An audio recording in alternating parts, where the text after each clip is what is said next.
uma vez que se convertesse, passasse por um lugar de fazer uma reflexão sobre o Evangelho, fazer uma reflexão sobre a, todo a essência do amor, enfim. O Vitor falou uma coisa aqui muito interessante. Eu estou preso nessa palavra dele, foi a primeira pregação dele.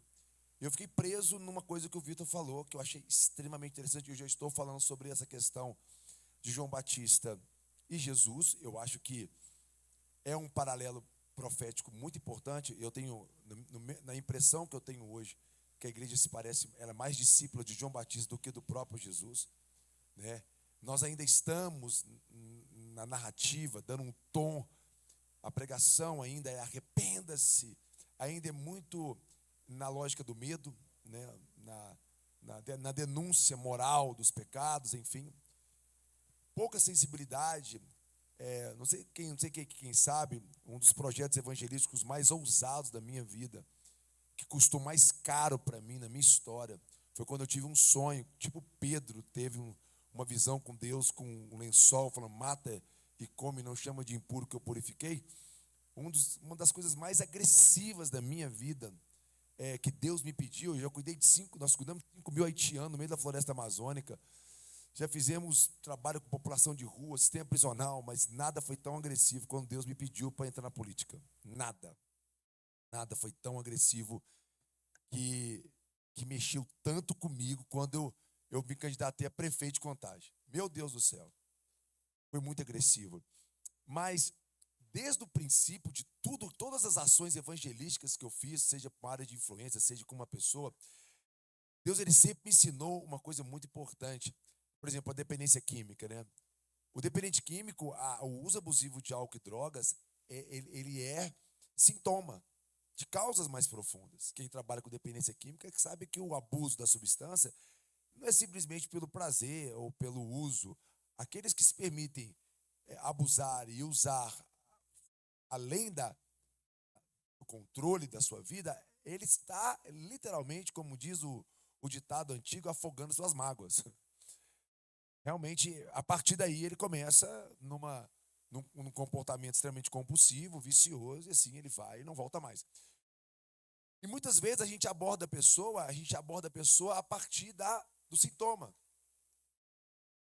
E depois nós vamos a gente quer chegar à causa. Concorda comigo? O objetivo é chegar à causa do problema, mas nem sempre você vai flertar com a causa. E nem sempre as pessoas que estão vivendo aquela situação e o sintoma está extremamente agressivo, ela não consegue perceber. Isso é o pecado que você... Pronto. A pessoa, poxa, cara, eu estou aqui extremamente um sofrimento absurdo, vivendo uma situação extremamente difícil. Você vai tacar na minha cara aí uma ideia religiosa de pecado, que eu nem sei direito como é que eu lido com isso. Literalmente, eu estou me afastando, eu estou afastando essas pessoas de uma aproximação. E o Vitor falou uma coisa muito interessante, que enquanto João Batista estava falando arrepender, Jesus estava falando, vem a mim as criancinhas. Gente, é muito interessante isso. Em nenhum momento nós estamos falando ou diminuindo o impacto do pecado na vida da pessoa, mas nós estamos entendendo que o ministério de Jesus, ele teve como primícia sentir a dor e ter compaixão das pessoas que estão perdidas. Isso para mim é fundamental. E outra coisa, agora eu vou falar um pouco no aspecto político, social e econômico. Jesus não estava interessado ou com uma agenda, ainda que sendo chamado de rei, aclamado como rei, a agenda dele não era em direção à denúncia das estruturas políticas religiosas, até que das religiosas um pouco mais, mas Jesus ele não estava ali preocupado com Herodes, ele estava preocupado com o reino. Enquanto tem pessoas preocupadas em denunciar estrutura de governo, a igreja, eu falo igreja, teve uma irmã até que me chamou minha atenção aqui em relação quando a gente fala de igreja, mas gente, a gente está um pouco generalizando, não é generalizando, mas apontando para algumas das práticas mais comuns da igreja nesses dias de hoje. A gente está tentando fazer uma crítica, uma autocrítica, nós estamos nos autoauditando, tentando melhorar um pouco a visão do que nós falamos sobre igreja, mas infelizmente, nós denunciamos o que a gente não faz. Então, por exemplo, a igreja está nos conselhos tutelares? A igreja participa do conselho da criança e adolescente? A igreja está participando hoje dos debates na base sobre questões de uso abusivo de álcool e drogas? A igreja, enfim, nós realmente estamos assim, tentando salgar a terra, ser luz para o mundo. A gente está nesses lugares. De um tempo para cá começou, se despertou nessa hiperpolitização. Mas historicamente não, a gente negou esse espaço, a gente tem uma visão mais apocalíptica da relação com o mundo, vai acabar, e que arrependa, e quem for salvo vai ser arrebatado, vai subir para o céu, enfim. É meio que um escapismo muito fatalista e muito moralista. Quem está entendendo o que eu estou querendo falar? Agora, o próprio Jesus, ele estava assim, vai para João Batista e fala com ele, olha, os cegos, eles estão vendo. O cara estava cego, agora o surdo está ouvindo, eu estou pregando o evangelho para os pobres. Em outras palavras, eu tô levando sustento para aquelas pessoas que mais precisam. O leproso foi curado. Vai para João Batista e fala o que vocês estão vendo e ouvindo. Então é muito interessante essa fala de Jesus, que ele não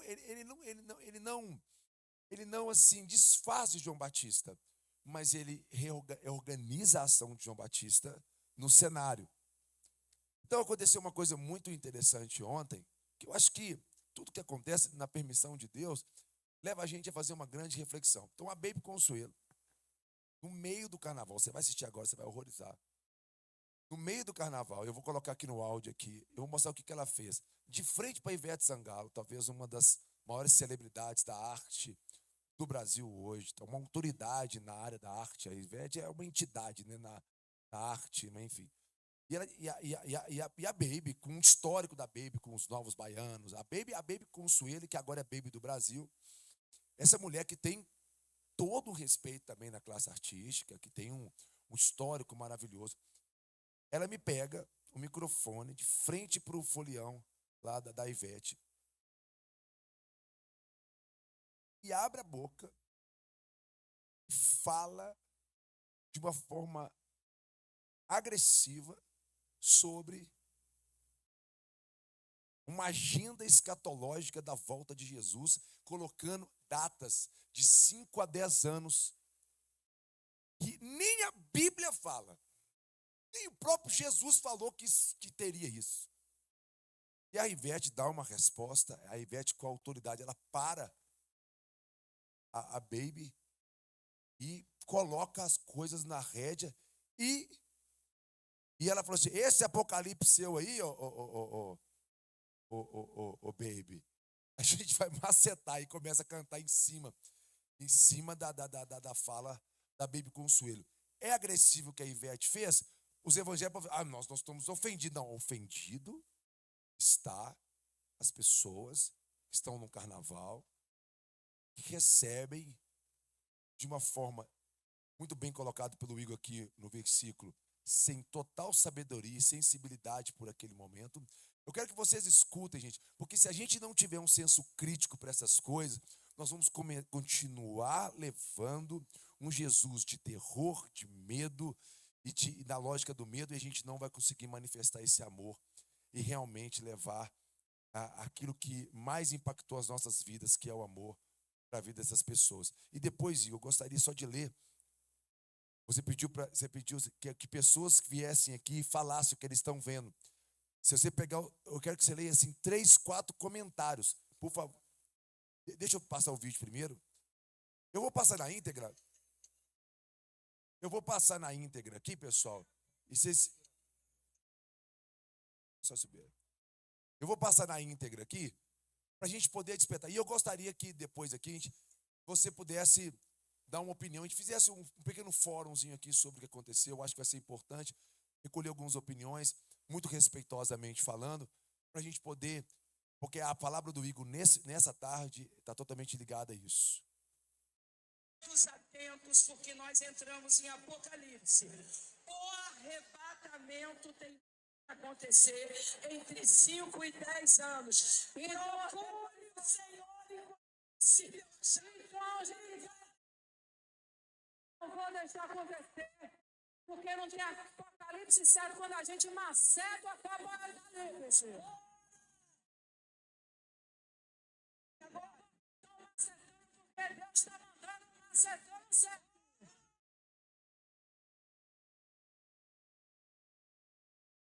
Ele não permitirá, porque a força de Deus é maior que qualquer mandamento, do que qualquer energia, porque Ele é a energia de toda.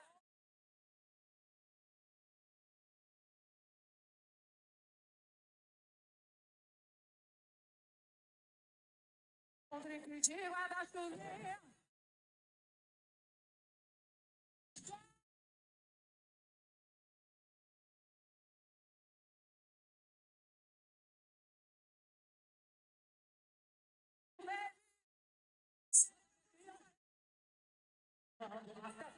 Vai falar o Apocalipse do amor.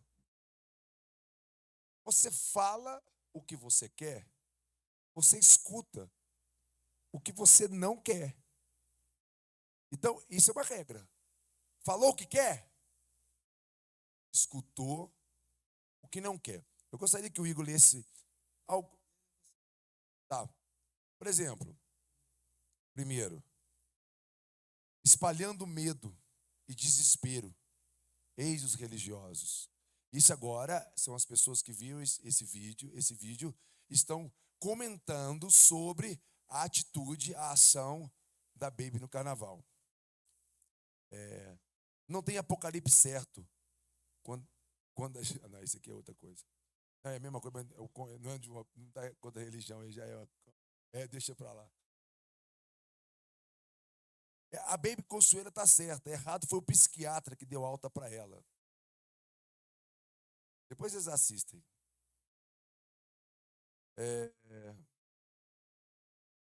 Qual? Eu vou falar folhas em vez da outra palavra, tá? A pessoa colocou folhas a Bíblia, folhas o Apocalipse. Olha a ira que isso provoca, uma palavra religiosa, uma palavra de Deus sendo direcionada de uma forma.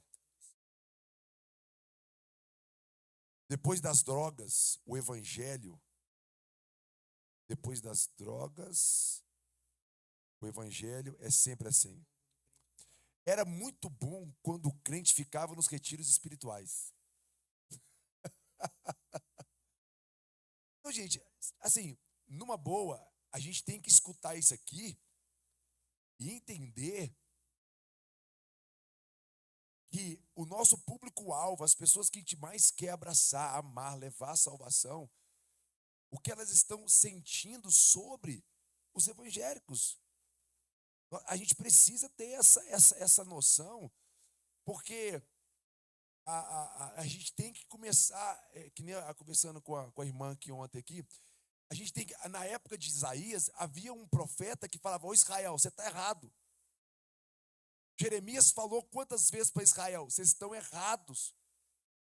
Então, se não tiver uma voz profética hoje denunciando as coisas, auditando internamente a igreja, a gente está fadado a fazer coisas descontroladamente e levar completamente a ideia de Cristo. Espera aqui. Não, esse aqui, ó.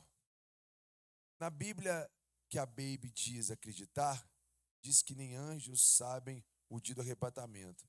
Mas Baby, alecrim, dourado, difícil.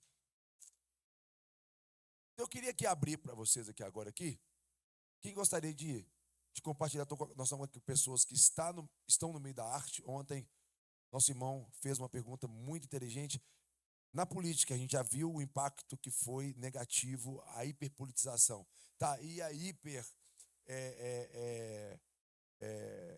o mergulho desacerbado para dentro da cultura e da arte, sem compreensão, com uma ênfase proselitista. Ô, gente, só lembrando uma coisa que é muito importante, o Igor colocou, em Mateus 23 existem várias denúncias, tá bom?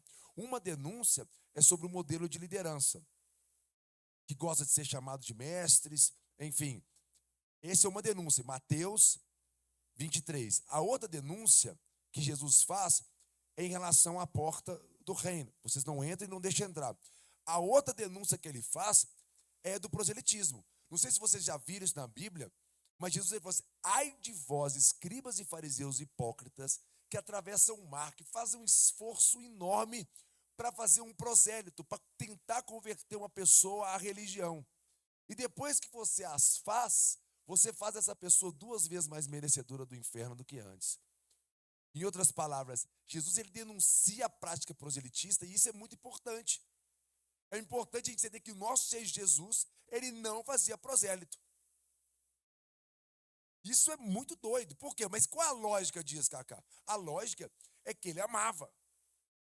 A lógica é que o maior proselitismo que se faz não é a imposição de uma religião ou de uma doutrina, é a manifestação do amor, principalmente da direção da dor daquela pessoa, principalmente em direção ao que aquela pessoa mais precisa, que é ser abraçada. Quem fala muito isso é Bob Moffat também, na matemática do amor, né? Então, é muito interessante a gente falar sobre isso aqui. Então, eu gostaria de a gente pudesse assim, fazer uma bate-bola com essa palavra que o Igor deu aqui hoje, que é uma palavra muito forte. Eu gostaria de escutar vocês, seja que você concorda, seja que você discorda, mas vamos conversar sobre isso. O que você acha? Me ajuda a elaborar uma pergunta aqui. Uma pergunta para a gente responder. O que você acha? Ou como é que é?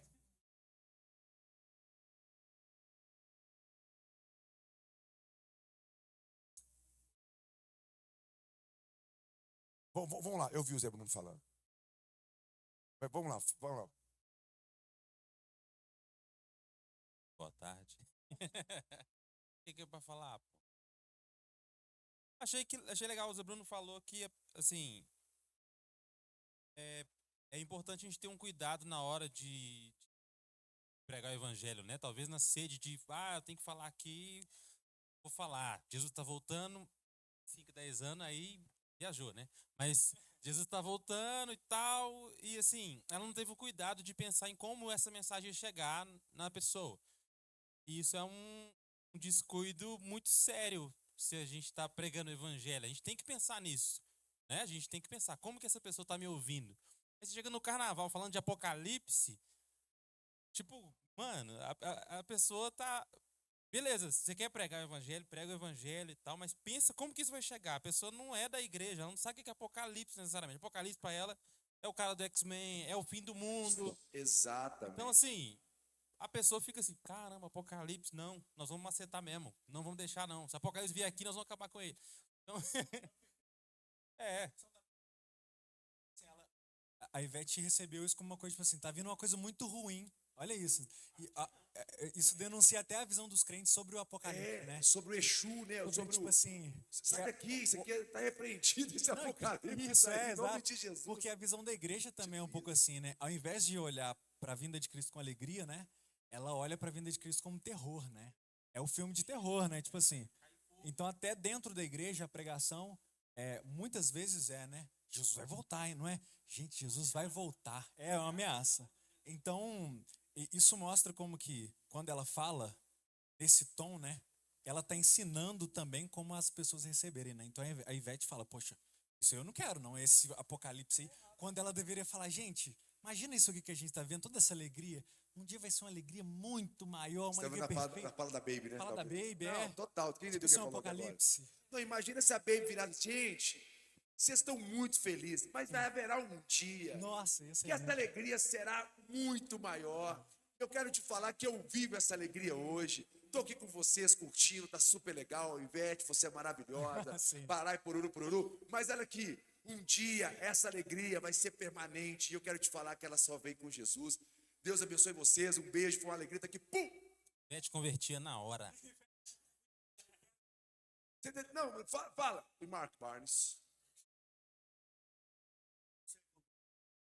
Amigos que conhecem bem ela.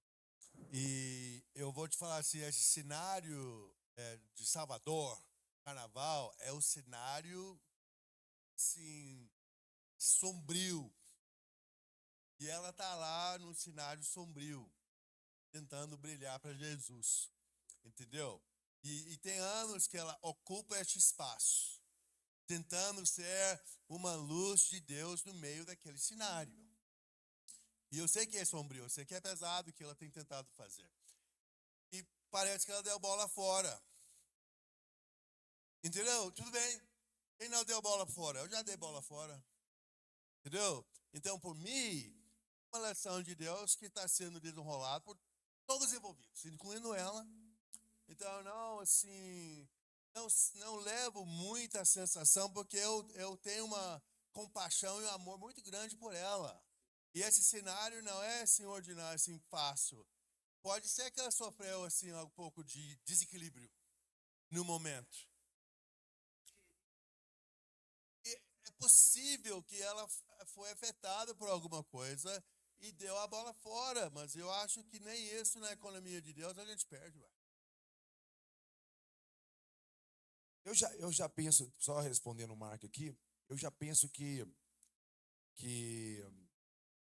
nós temos que ter compaixão dela, eu acho que total compreensão pela nossa irmã, mas eu também preciso ter compaixão e tentar entender a massa que recebe aquela mensagem.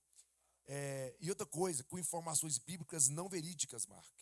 Se ela tivesse falado de Jesus, tudo bem, mas seria menos mal no aspecto do momento. Mas ela falou do Apocalipse, deu data para o Apocalipse, que nem Jesus deu essas datas. Então ela literalmente tentou criar um cenário de medo, de pavor. Ainda falou o seguinte assim, olha, busca o Senhor enquanto tem tempo, porque Ele está voltando. Tá bom, a gente acredita nisso, só que não é daqui 5 anos, Ele pode voltar hoje. Porque não tem essa lógica de data. Nem Ele mesmo sabe o dia e a hora. Então eu acho que ela tentou criar uma mensagem no medo e provocou uma reação imediata que, sinceramente, a Ivete saiu muito melhor do que ela nesse duelo apocalíptico do Carnaval de Salvador. A Ivete saiu com muito mais sensatez, com muito mais sabedoria naquele momento ali. Não era um duelo, mas acabou que envergonhou, sim, um pouco o evangelho.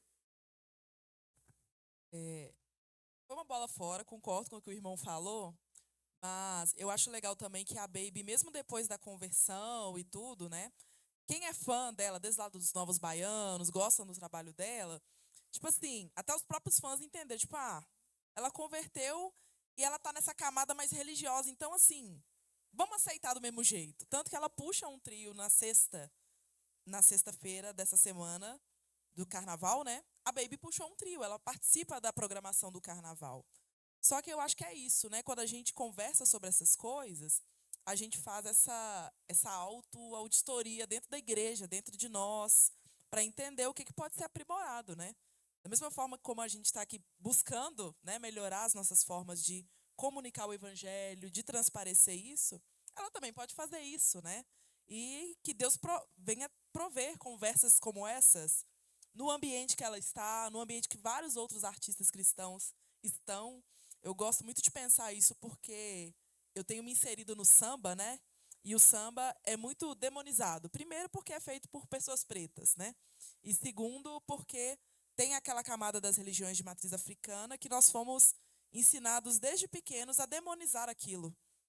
E tem muita coisa ali que pode ser redimida, né? Muita coisa ali que reflete a bondade que é só Deus que pode produzir. Às vezes a gente esquece que o diabo não pode produzir beleza, ele não pode produzir bondade, ele não pode produzir bem-estar para ninguém, né?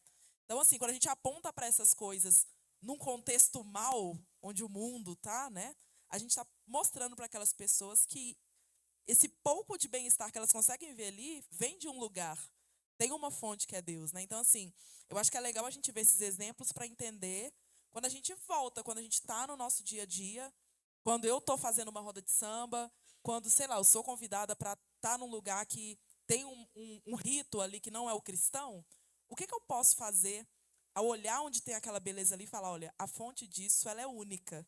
E a partir disso falar da fonte, que é o próprio Deus com a pessoa, né? A gente precisa repensar isso.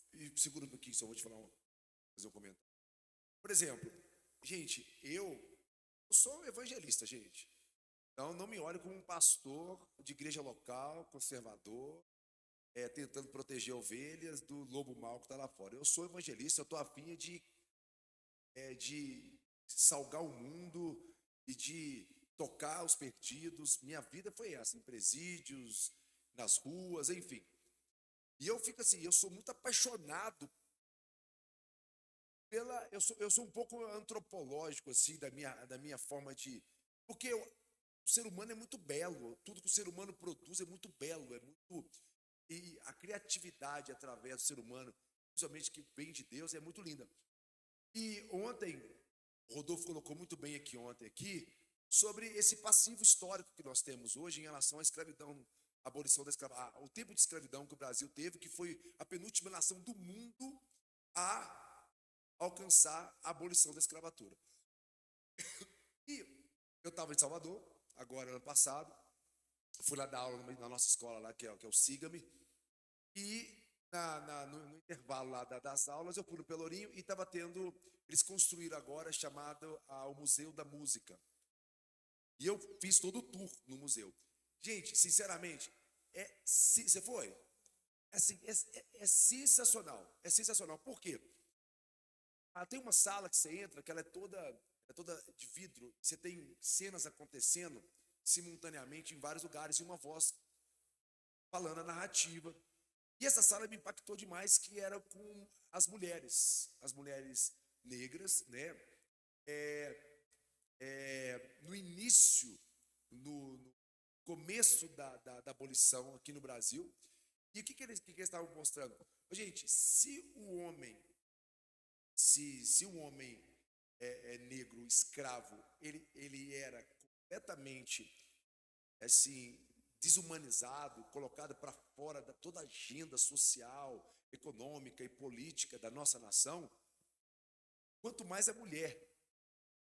A mulher, ela tinha um papel ou um lugar de extrema invisibilidade, extrema. E lá eles falam sobre isso. Que a primeira vez que uma mulher negra, ela teve a oportunidade de mostrar a sua beleza, ou de andar na rua com cabeça erguida, mostrando um pouco da sua cultura, foi no carnaval. Foi o primeiro resgate que houve, historicamente falando, tanto que elas colocavam aqueles panos no cabelo enrolado, que era o que elas tinham para poder mostrar um pouco dessa cultura, e elas saíam, não é com promiscuidade, não, elas saíam tocando, inclusive o tambor, né, ele vem as religiões de matriz afro, né, e ali, e muitas das vezes, não podendo, aí eu tenho um fator histórico aí que eu estudei um tempo atrás, mas a gente pode voltar a investigar isso, tentando até mesmo manifestar um pouco da crença no próprio Jesus. Porque os pretos, eles não podiam adorar a Jesus, porque Jesus era o Deus dos brancos. Então, muitos dos nomes que existem nas religiões de raiz, de matriz afro, está tentando fazer um paralelo até mesmo com o cristianismo. Então, existe isso também. Então, cabe pesquisar um pouco mais, mas de tamanha opressão. Então, isso ganhou proporções enormes no Brasil, tanto que o Brasil é uma das únicas nações do mundo que tem um movimento de carnaval tão expressivo como o Brasil tem.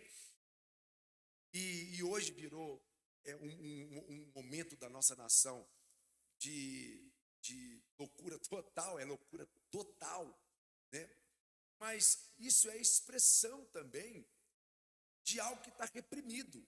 Porque o carnaval também era um momento da agenda do Brasil que as pessoas podiam extravasar. E as pessoas extravasam o que está reprimido. Então, quanto maior a repressão, quanto mais a pessoa está oprimida, mais droga ela usa. Quanto mais oprimida a pessoa está, mais rebela, mais força para rebelar ela tem. Então nós temos que fazer esse diagnóstico, nós temos Porque a pessoa, ela está aqui na igreja, aqui, que nem meus filhos, minha filha aqui, ó. Aqui não pode, não pode, não pode. Vai chegar um dia, eu fui essa pessoa, gente. Eu fui para a igreja, 10 anos de idade. Chegava lá e sentava o irmão do meu lado, fazia assim, ó. Boca. O culto. Eu tô assim, sou o demônio aqui, né? Eu me senti o demônio na igreja. 13 anos, a primeira vez que eu fui dar um rolezinho, fazer uma coisinha de diferente ali, que eu estava todo reprimido, não pode, pronto. Eu falei, não volto nunca mais, meu filho. Aquele abraço, agora eu estou livre, agora eu posso expressar, eu posso ser quem realmente eu sou. Então, tipo assim, nós temos que entender também o ser humano, pô. E tipo assim, uma palavra como essa, eu entendo a Baby tentando, se esforçando para poder estar na cena cultural. Eu fico vendo, eu gosto muito, eu sou muito amigo do Marquinhos, eu fico vendo o cuidado que o Marquinhos tem com isso, cara. Tá? Dá um selo pelos personagens, pelas pessoas, honrando a cultura, tentando entender a forma de demonstrar como Jesus ele sempre esteve ali, como ele ama aquelas pessoas. Eu acho que, gente, do ponto de vista, é esse exercício que nós estamos fazendo aqui nesses dias. Igreja, pode, microfone, cadê o microfone?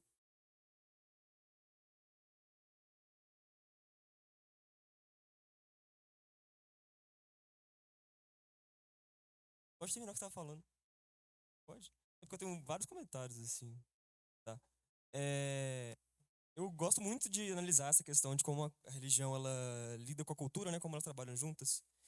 E vendo como é que a Ivete Sangalo lidou com essa situação, eu acho que é muito de você saber qual linguagem você usa, dependendo do público com quem você tá, né? Então, eu acho que a Ivete tem noção básica, assim, do que é o evangelho, do que é a religião, até porque ela já foi muito demonizada, né? Pela religião evangélica, assim. E então ela sabe como falar com o público dela sobre isso. Eu já vi ela falando sobre Deus, sobre a religião antes. E eu acho que ela acaba saindo como mais sensata justamente porque ela soube falar o idioma daquelas pessoas, né? Então, no carnaval, que é um ambiente de muita alegria, de muita festa, ninguém quer sentir medo, né? Ninguém quer ser ameaçado. Então, quando ela fala, né, de apocalipse do amor, assim, eu acho que ela, mesmo que ela saia um pouco da ideia do que é o apocalipse para o evangelho em si, eu acho que mesmo assim ela consegue falar uma língua ainda mais correta com as pessoas do carnaval do que a Baby do Brasil. E além disso, vem vendo, né, como é que ela conseguiu dar uma tranquilidade assim, em relação à ideia de apocalipse ruim para as pessoas. Eu penso que como que o carnaval também não pode ser demonizado por completo, como você disse, né? Então, sim, vai ter muitos abusos, vai ter muitos exageros, mas eu, pelo menos, vejo o carnaval como um espaço de muita alegria, né? Então, eu percebo que o carnaval ele é muito mais do que consumo, muito mais do que sexo, que muita gente vê no carnaval, né? Muito mais do que promiscuidade. E quando você para tirar essas coisas abaláveis, como o consumo excessivo, como o abuso, sobra alegria, sobra a união das pessoas, sabe? Sobra as cores, a festa, que, sinceramente, eu não acho que precise de nenhuma bebida, nenhuma droga para sentir, né? Então eu tenho muitos amigos que frequentam o carnaval, assim, todos os dias. Eu tive oportunidade de ir em blocos nesse carnaval. E muito mais do que exageros, eu vi união, vi até comunhão, por assim dizer, sabe? No sentido de ver pessoas se apoiando, assim, se ajudando. Acho isso muito bonito. Um exemplo muito simples, assim, que eu fiquei reparando. Porque eu não gosto de sair para ver as músicas, assim, para beber. Eu gosto de sair para ver as pessoas. Essa questão mais antropológica que você falou. Eu fiquei reparando quantos ambulantes tem no carnaval nesse ano.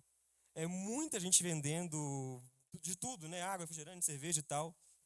E teve um momento que eu percebi que eu errei muito. Foi no momento em que o ambulante que estava lá com a mercadoria dele, um isopor enorme, cheio das bebidas que ele estava vendendo, né? E lembrando que é o que vai fazer ele ter comida na mesa, né? Vai fazer ele ter dinheiro para pagar as contas. De repente ele estava andando na rua, levando de volta no fim do carnaval e caiu tudo. Tudo que ele ia vender tombou na rua, assim. E eu fiquei parado olhando. Enquanto os meus amigos que não frequentam a igreja, que não seguem uma religião, foram lá ajudar, sabe? E só depois que eu me percebi, assim, que eu devia ter ajudado também, eu parei para pensar, olha, cara, isso tudo que estava dentro é o que ele vai levar de comida para casa, sabe? É o dinheiro que ele vai pagar as contas dele. e eu não pude ir lá ajudar, sabe? Então, quanta gente poderia agachar lá e pegar escondido, né? Ou só deixar ele sozinho arrumando, assim. Então, eu acho que também quando a gente olha para a cultura popular, sendo a Ivete falando, ou sendo como agem as pessoas que não frequentam a religião tão intensamente quanto nós, a gente também pode aprender.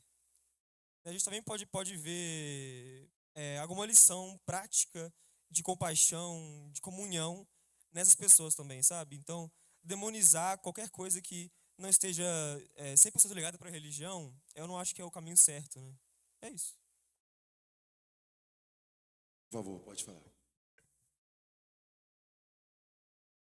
Tá dando pra ouvir? Agora, deu pra ouvir?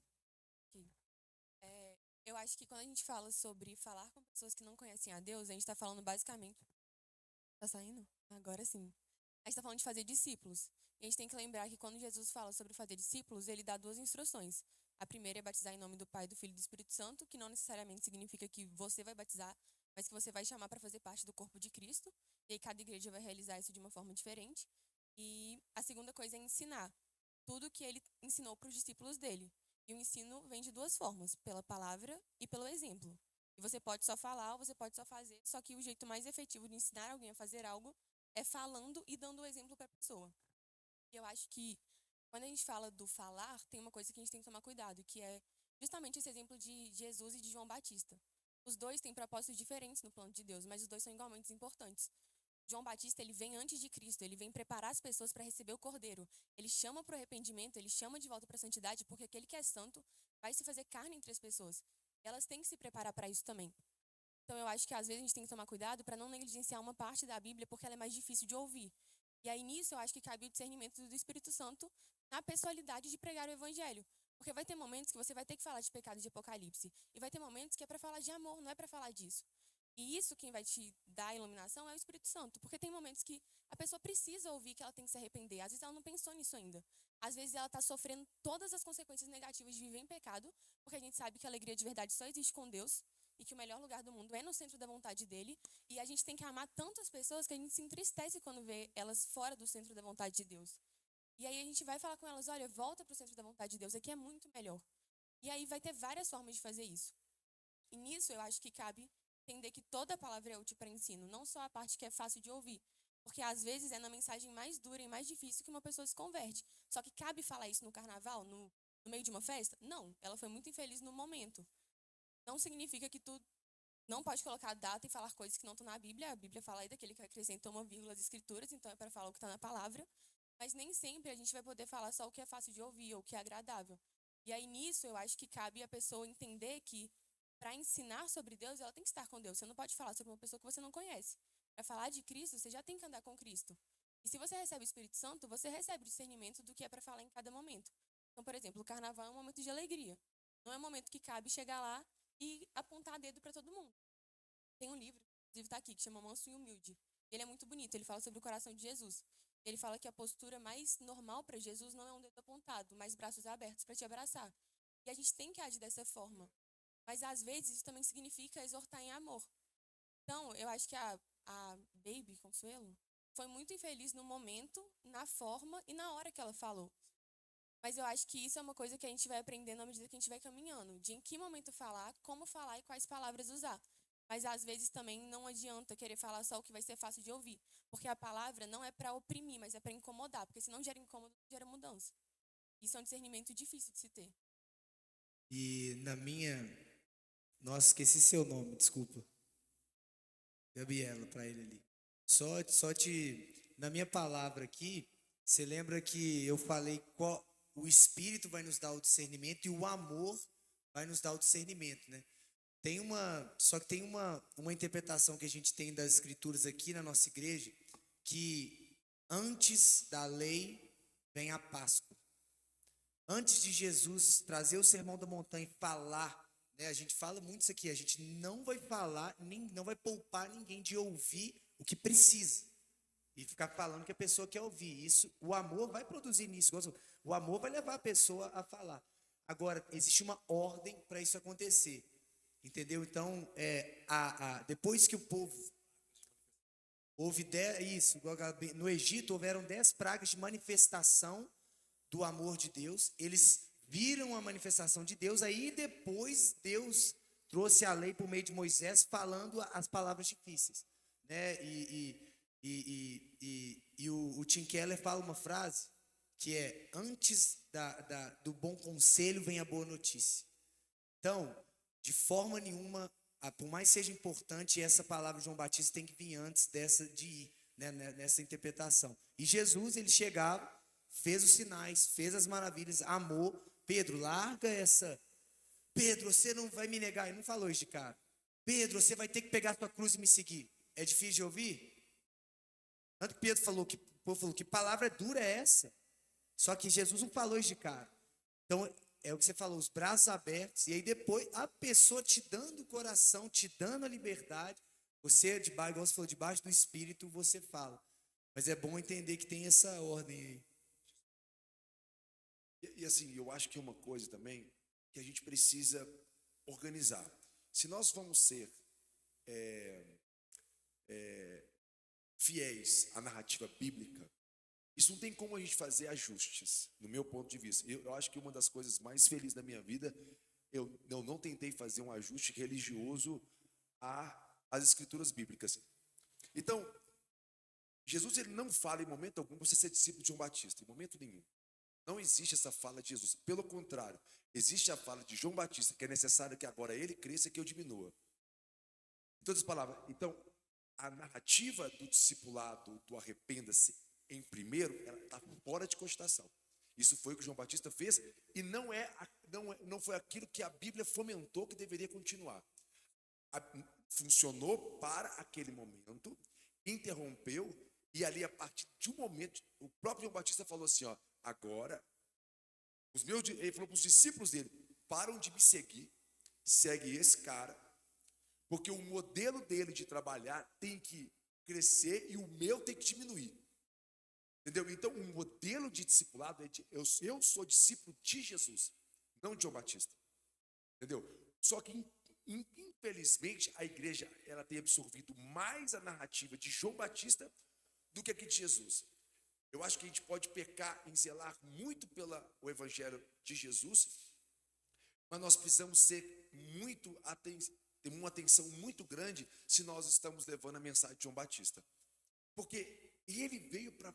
Nós somos discípulos de Jesus. E definitivamente, eu não sou discípulo de João Batista.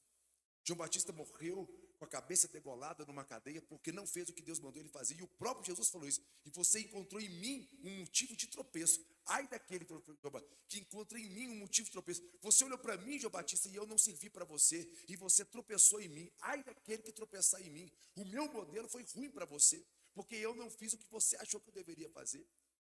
Está entendendo? O modelo de João Batista, o modelo de Jesus, como Jesus se movimentou, ofendeu a religião de João Batista. João Batista morreu ofendido com Jesus. Olha que loucura, porque ele não aceitou o Jesus que veio. Ele queria o Jesus do jeito dele, o Jesus Elias, com fogo. Está entendendo? Então a gente precisa entender isso. É muito importante entender que o modelo que nós estamos aqui tentando de todas as formas restaurar é o de Jesus, e que João Batista diminua e que Jesus cresça nesses dias. É importante que a gente entenda isso. Estou achando que não vou nem falar, não. Vou para casa refletir. Mas eu vou dar uma opinião aqui, irmãos. A minha opinião. Tem um pastor amigo, há 15 anos atrás, mora em São Paulo. Ele falou: Marcos, não fale sobre a convicção da pessoa. Você chama essa pessoa para comer uma macarronada ou um churrasco, se for o caso. Se torne amigo e confidente dessa pessoa. Quando ela tiver um problema, ela vai te chamar para conversar. Aí, então, você começa a falar das suas convicções em Cristo Jesus. Aí ela vai te ouvir. Caso ao contrário, no afã de querer apresentar Jesus, você pode dar bola fora, igual o Mark falou ali. Eu que eu fiz uma certa feita, a minha cidade é pequena, é 8, 9 mil habitantes. E eu fiz amizade com um padre. E falávamos de Bíblia, teologia boa, fizemos uma amizade. O que é que eu fiz um dia? Eu fui na missa. Fui lá na missa, sentei, todo mundo me recebeu, porque a minha família é tradicional na cidade evangélica, tradicionalíssima. Na outra semana, todo mundo da cidade me cumprimentava. Então eu vi uma estratégia, uma abertura para fazer uma amizade. Então eles me aceitaram muito mais do que antes, porque da parte deles já tinha uma barreira evangélica. E me parece, sem perceber, pela amizade com o padre, eu quebrei um pouco essa barreira. Então a gente tem esse cuidado, sabe? De não dar bola Perfeito, fora aí, perfeito. porque E deixa eu só para finalizar mesmo, Gabriel, eu tenho uma pessoa, hoje de manhã eu tive uma experiência evangelística, Igor, foi muito forte para mim hoje de manhã. Tem um cara que a gente acolheu no Ele Clama há mais de um ano atrás. Presta atenção, há mais de um ano atrás nós acolhemos uma pessoa que era um empresário muito bem sucedido e se tornou alcoólatra, acabou com toda a empresa dele por causa do uso abusivo do álcool. E esse cara, ele ficou no Ele Clama, ele mora com a gente há mais de um ano, quase um ano e meio agora. E a gente não faz prosélito, a gente fala, você tem que aceitar Jesus, a gente vai amando ele, cuidando dele, e sempre falando, cara, Deus te ama, cara. Você está aqui por um propósito. Cacá. E esse cara conseguiu parar de beber. Ele alcançou um momento de muita sanidade, muito interessante. E há um tempo atrás, Mark, o que aconteceu com ele? Ele quebrou a perna. E quando ele quebrou a perna, os meninos do Ele Clama cuidaram dele, assim, demais. Foi todo o projeto de recuperar a perna dele, fisioterapia, tinha que dar banho nele, lavar as partes íntimas dele, lavar a roupa dele, trocar a roupa de cama quase toda. Enfim, é um trabalho mesmo. E ele foi amado. Ele falou, cara, esse povo aqui me ama, minha família, a família dele, não queria saber dele. E a gente estava ali cuidando dele, aquele negócio todo. Beleza. E eu sentava para conversar com ele, e ele assim, olha, Cacá, eu estou pagando, é o meu karma. Na doutrina espírita, ele estava ali convicto que ele estava realmente com karma e que ele tinha que pagar e na próxima encarnação ele viria melhor. Eu falei, cara, você acredita nisso, cara? Super respeito. Vamos lá, nós estamos juntos. Eu quero te falar, tipo assim, que o evangelho que nós falamos tem uma diferença só. Jesus, ele já pagou esse pecado que você está querendo pagar. Se um dia você achar que isso é interessante, eu te converso, eu te ensino como é que isso funciona. E ele ficou lá. Aí aconteceu o seguinte, aí ele conseguiu, recuperou, voltou a andar, foi trabalhar, nós arrumamos um emprego para ele, a gente abriu uma lanchonete para ele começou a vender, na hora que ele estava começando a sentir assim, agora vai dar tudo certo, aí aquela altivez dele, ele é muito inteligente, ele tem uma prepotência muito grande, ele é aquele chefe severo com as outras pessoas, pronto, e caiu, quer dizer, quebrou o osso dele no mesmo lugar, 3 vezes pior do que a outra. Voltou de novo para o hospital, foi operado e voltou para a mesma cama de novo dele. Já faz um mês e meio. Hoje de manhã, eu acordo e eu visito, né, os quartos da comunidade. Estou aqui esse tempo todo aqui, eu quero saber como é que o povo está vivo lá, né? Eu faço meu tour. Aí eu vou fazer meu tour, passei no quarto de um, passo no quarto do outro, cheguei no quarto dele. Ô, meu irmão, e aí, como é que estão as coisas? Ele falou, Cacá, que Deus me colocou aqui de novo? O que eu não entendi da última vez? E foi necessário eu voltar de novo para cá, Cacá. Com uma fratura muito pior do que a outra.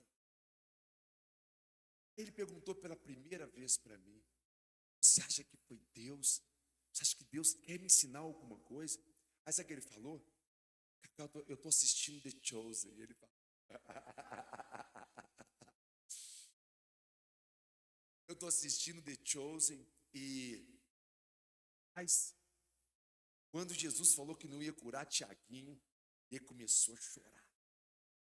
Começou a chorar. E ele falou comigo assim, eu estou achando, Cacá, eu tenho que fazer umas coisas para Jesus. Ele falou assim, como um empresário, como uma pessoa muito produtiva, vou fazer isso, agora eu vou fazer isso, eu vou fazer aquilo. Toda vez que eu comer, eu vou agradecer. Toda vez que eu fizer uma coisa, eu vou agradecer. Agora eu vou ser muito grato, tudo eu vou agradecer. Jesus, ele começou tipo assim, eu acho que eu tenho que agradecer mais. Aí eu fiz, na hora eu levantei. Deus falou comigo assim, faz uma parábola para ele. Eu criei uma parábola no texto dele, na linguagem dele.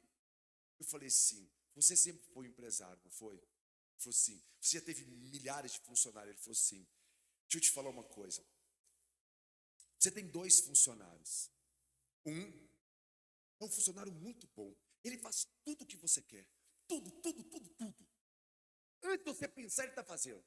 Quando você chega na loja, ele abre a porta para você.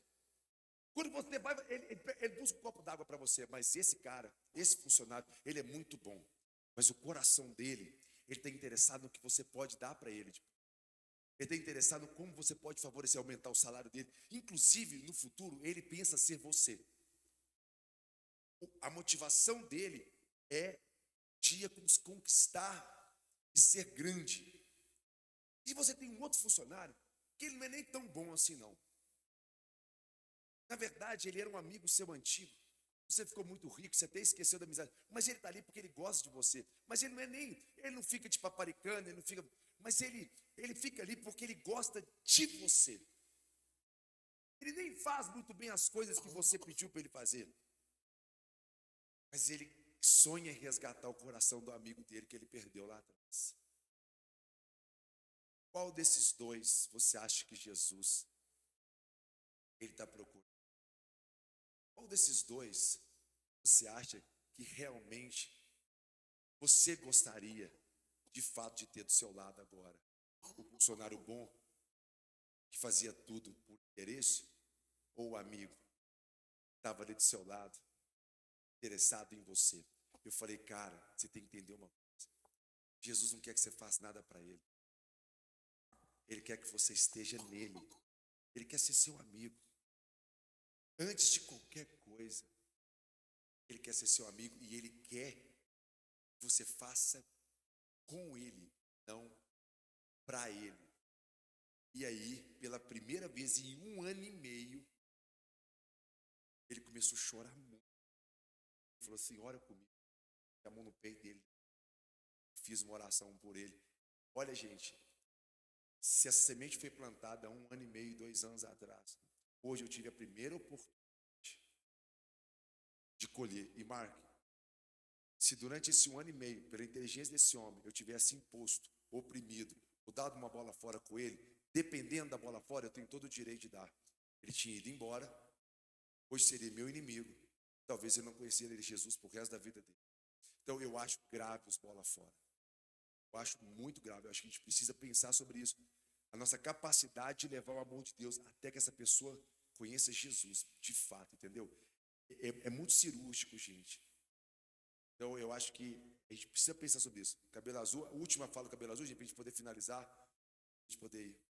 Não, o que eu vou falar nem é sobre a polêmica de como a Baby falou. Inclusive você era João Batista, né? Por um tempo eu já fui. Mas é como que vocês fazem a leitura do texto de Atos 2. Porque para mim é um texto muito emblemático, onde nós temos ali Pedro falando sobre arrependimento, né? E uma fala muito incisiva da parte de Pedro sobre arrependimento. E nós temos ele colocando o início da igreja de Atos, possamos dizer assim, que é quando, no dia de Pentecostes, que inclusive foi o dia onde Deus deu as tábuas para Moisés lá no Monte Sinai, certo? Se eu não estou enganado. Certíssimo, e inclusive para mim é o melhor modelo que nós estamos falando. Então, e aí ele faz aquela leitura do texto de Joel 2. E aí depois ele fala algumas paradas até meio apocalípticas ali no meio. Aí é onde eles chapam isso, que é o que a gente vai fazer agora, mediante esse cenário todo e todas essas coisas que ele falou. E a resposta é, mano, vocês vão se arrepender, aí vai redimir o pecado de vocês vão ser batizados. Isso lá na frente. Do quê? Isso aí é lá no final da fala. Não, então, no final da fala eu já estou falando como... Não, nós estamos falando do primeiro. No primeiro o quê? No primeiro, o que acontece? Os caras são batizados no amor, Não, certo? sim, claro. E o que acontece com os caras? Não, eles estão ouvindo Não. do O que quê? acontece com os caras que são batizados no amor? Qual os caras? Os apóstolos.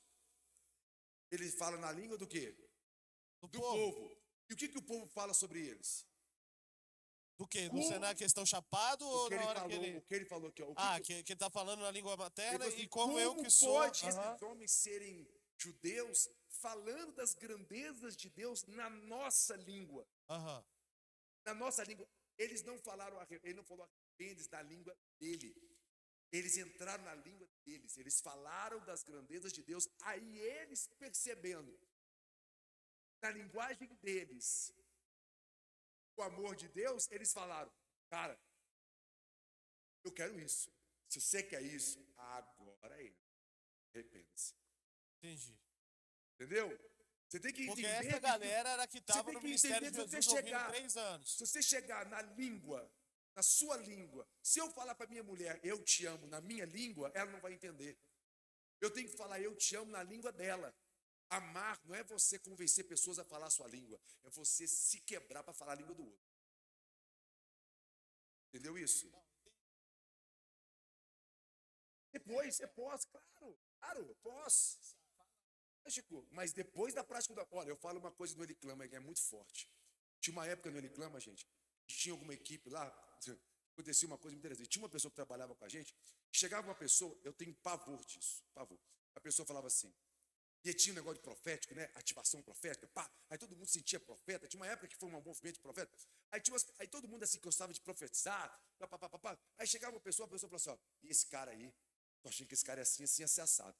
Aí a pessoa, no grupo interno da comunidade, já tinha uma impressão sobre aquela pessoa. E a pessoa falava comigo, Cacá, eu tive uma impressão sobre aquela pessoa. E falava para mim. Aí quando eu olhava para a pessoa, me vinha na cabeça o que a pessoa falou sobre ela, mas não sabia se realmente ela era assim. Você está entendendo? Aí que eu comecei a fazer. Aí eu comecei, tipo assim, destratar a pessoa. Então, gente, achando que você realmente é o que aquela outra pessoa falou. Eu sempre me senti mal com isso. Aí eu criei uma regra. A regra é o seguinte, você tem todo o direito de falar para a pessoa, ou até achar o que aquela pessoa é X ou Y, mas depois que você construir uma ponte entre você e ela. Primeiro você tem que conhecer essa pessoa. Você tem que se aproximar dela. Você tem que conhecer ela. Se você tem que andar 1.000, 2.000, 3.000 milhas, no mínimo, para depois você emitir uma opinião sobre ela.